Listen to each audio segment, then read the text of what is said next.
કીર્તિસ કિચનમાં તમારું સ્વાગત કરું છું।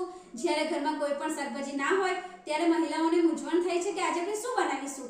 તો એના માટે હું ઓછા સમયમાં બનતું બેસ્ટ રેસીપી લઈને આવી છું, જે છે દહીંનો વઘાર। તો ચાલો આપણે જોઈ લઈશું દહીંનો વઘાર કઈ રીતે બનશે। દહીંનો વઘાર કરવા માટે મને 500 ગ્રામ દહીં જોઈશે, 2 નંગ ઝીણી સમારેલી ડુંગળી જોઈશે, 8 થી 10 કળીઓ લસણની લીધી છે, 1 ચમચી ધાણા જીરું લીધું છે, 1 ચમચી મીઠું લીધું છે, અડધી ચમચી મેં અહીં હળદર પાવડર લીધો છે, 2 ચમચી લાલ મરચું લીધું છે, 1 ચમચી રાઈ લીધી છે, અડધી ચમચી હિંગ લીધી છે અને 2 ડોકલી તેલ લીધું છે। દહીં વઘારવા માટે પહેલા આપણે મસાલો તૈયાર કરી લઈશું।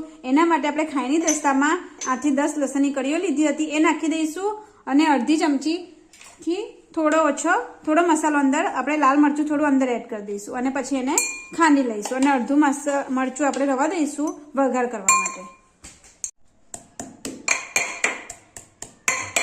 હવે આપણું તેલ ગરમ થઈ ગયું છે। હવે આપણે અંદર રાઈ નાખી દઈશું। રાઈ તતરી જાય એટલે ચપટી હિંગ નાખી દઈશું। હિંગ થઈ જાય એટલે આપણે અંદર જે ડુંગળી સમારી રાખી હતી એ નાખી દઈશું અને જોડે જ આપણે જે મરચાની પેસ્ટ બનાવી છે એ આપણે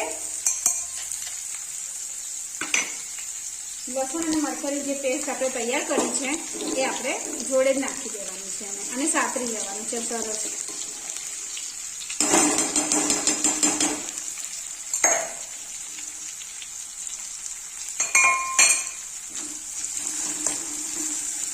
થોડોક ગેસ મીડિયમ ટુ લો જ રાખીશું, બહુ ધીમો નહીં રાખીએ, ખાલી એનું લાલ કરવાનું છે। હવે આપણી ડુંગળી ચડી ગઈ છે તો આપણે અંદર લાલ મરચું પાવડર, હળદર, મીઠું અને ધાણા જીરું જે આપણે પ્રમાણમાં જ લીધા હતા એ મિક્સ કરી દઈશું અને થોડું તેલ છૂટું થાય ત્યાં સુધી એને સાતરી લઈશું। ફ્રેન્ડ્સ, તમે જુઓ છો કે આ તેલ છૂટું પડી ગયું છે એટલે આપણો આ મસાલો તૈયાર થઈ ગયો છે। ડુંગળી બરાબર શેકાઈને તૈયાર થઈ ગઈ છે। તો હવે આપણે ગેસની ફ્લેમ બંધ કરી દઈશું।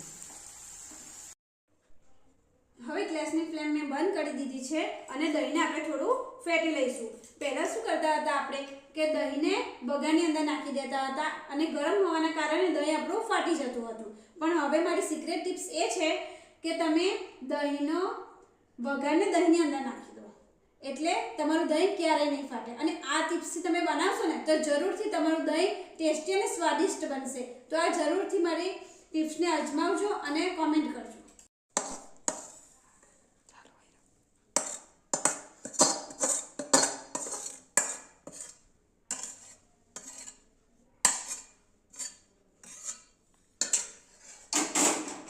આ રીતે દહીં અંદર મસાલો નાખી દેવાનો છે બધો અને પછી એને ચમચીથી હલાવી લેવાનું છે।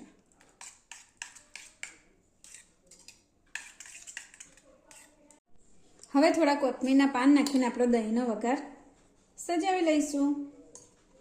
તો તૈયાર છે મારો દહીંનો વઘાર। હવે મારો દહીંનો વઘાર તૈયાર છે। તો કાઠિયાવાડીઓ આને દહીં તીખાડી કહે છે અને ગુજરાતીઓ આને દહીંનો વઘાર કહે છે। તમે રોટલા અથવા પરોઠા જોડે આને ખાઈ શકો છો અને હા, જો તમે અંદર પનીર છીણીને નાખો ને તો બહુ ટેસ્ટી અને સ્વાદિષ્ટ લાગે છે હો।